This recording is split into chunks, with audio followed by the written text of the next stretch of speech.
در میان آتشکده‌های فارس کودکی چشم به جهان گشود که سرنوشتش با تاج و شمشیر گره خورده بود. او یزدگرد بود، نوه خسرو پرویز و آخرین امید یک امپراتوری رو به زوال.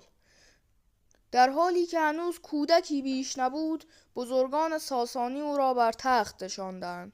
شعله‌های مقدس زرتشت در آتشکده آناهید گواهی دادند که این کودک وارث ایران است.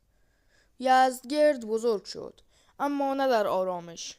با زرهی بر تن و تاجی بر سر، در میان فرماندهان و موبدان به فکر نجات ایران از طوفان قریب الوقوع بود. سپاه ایران با شکوهی کهن در برابر موج نوظهور عرب ایستاد، اما زمین قادسیه خونین شد. فرماندهان کشته شدند و یزدگرد تنها ماند. پایتخت سقوط کرد. یزدگرد با چشمانی پر از خشم و اندوه از تیسفون گریخت. هر شهر پناهی موقت بود، هر شب کابوسی تازه.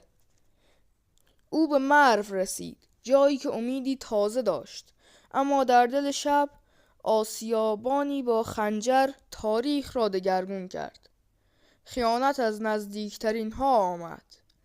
یزدگرد شاهنشاه ایران بی سپاه و بی تاج در تاریکی شب کشته شد. نه تشریفاتی بود، نه وداعی شاهانه، فقط خون و سکوت.